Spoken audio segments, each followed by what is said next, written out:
Elizabeth Gurley Flynn, 16 years old and visibly pregnant, chained herself to a pole to avoid being arrested. She knew that by delaying her arrest, it would frustrate the police and would advance the IWW's work in gaining the rights of the laboring class.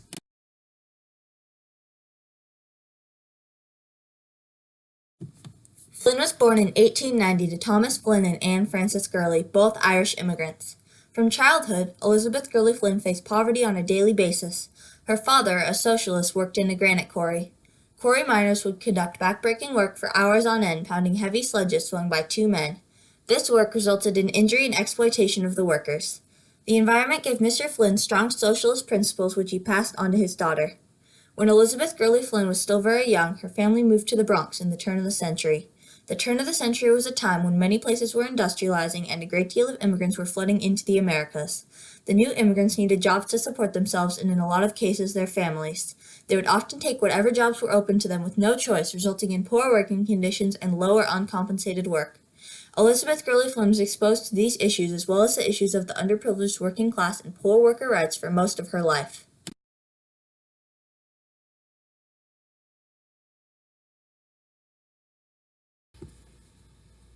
If you really look hard at the Wobblies and these people, why were they turning to these extreme political ideas? Mm-hmm.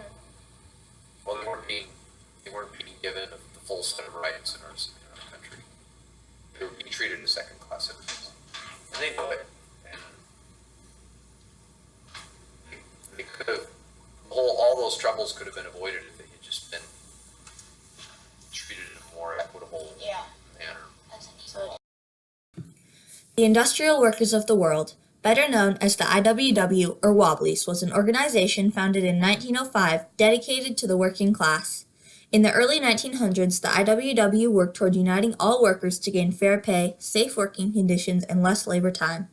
The Wobblies did everything in their power to achieve these goals by boycotts, strikes, slowdowns, and sabotage. In 1906, Flynn joined the IWW and led labor agitation across the United States. Flynn says, "The IWW flashed like a great comet across the horizon of the American labor movement for nearly 2 decades." At age 17, she was a young, radicalized firebrand from New York City that had been expelled from school. Giving speeches and leading marches, she joined the IWW. Later, she married Jack Jones, an organizer from the Wobblies. She delivered speeches and led marches on their behalf. When the Industrial Workers of the World traveled to Spokane, Elizabeth Gurley Flynn, along with her husband, were called from the union to participate.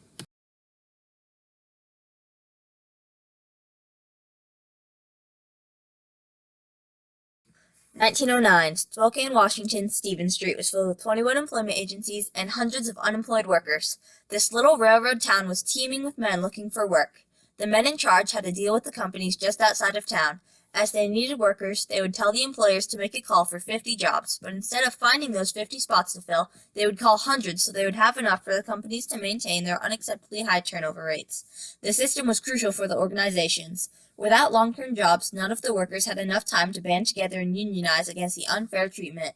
Advertised as $1 a job to all fleeing into Spokane to find work, the disenfranchised workers would pay a literal dollar for one of the agencies to find a job in logging, mining, or railroad company. They shipped thousands of men up to the companies for years. The poor workers with little more than the clothes on their backs were out of options and had to either come back to Spokane and look for another job or be out of work altogether. This system enraged hundreds and caused riots and protests throughout the city.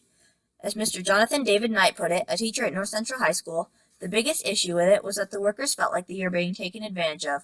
The 14th Amendment says that all citizens should be treated equally under the law, and what happened was that the employment agencies of Spokane were working with logging, mining, and railroad industries to take advantage of the workers.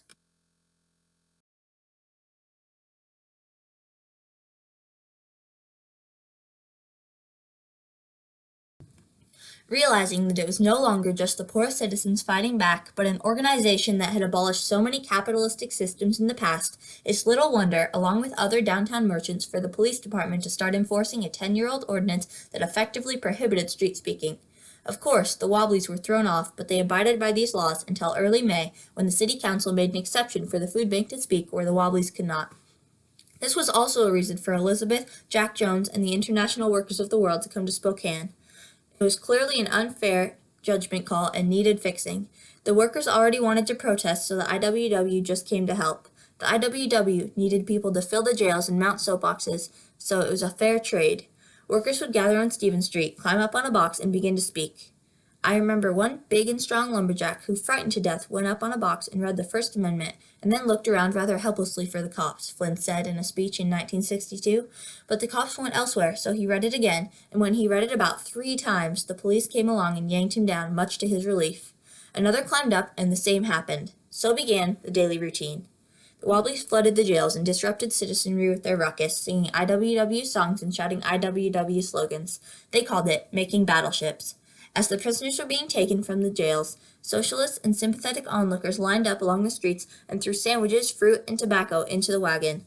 In The Shame of Spokane, one of many articles published by Flynn, she wrote, "Officer Bill Shannon, in charge, took a fiendish delight in kicking this food away from the rebels. With face formed like an African gorilla, with no sign of either human compassion or intelligence, he held back the weakened men so that they might not catch the fruit thrown. When one man got a sandwich and held on with hands and teeth, strengthened by desperation, Shannon grabbed him by the throat and choked him till he dropped the food."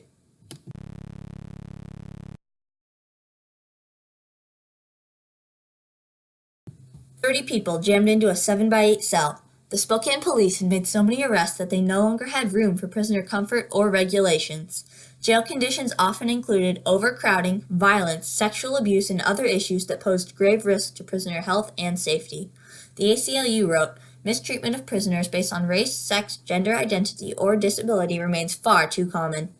Many citizens documented their experiences in the jails, but one most alarming was Flynn journaling her experience as she uncovered the prostitution ring being run late at night due to the absence of female matrons.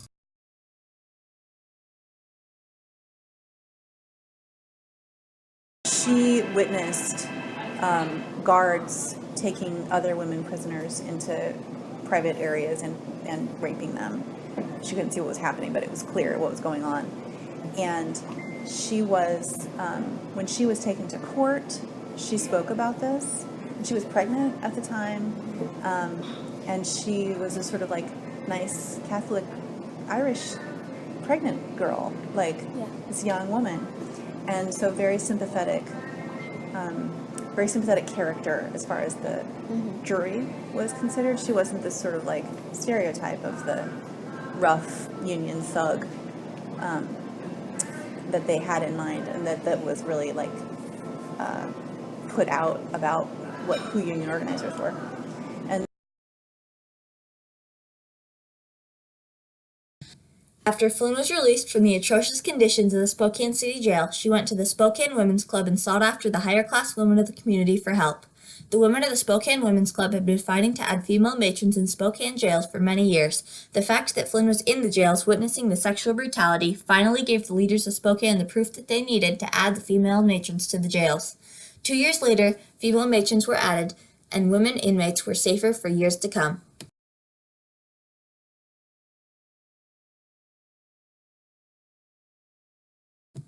The Communist Party formed in the United States in 1919 to fight for the rights of the individuals and against capitalism.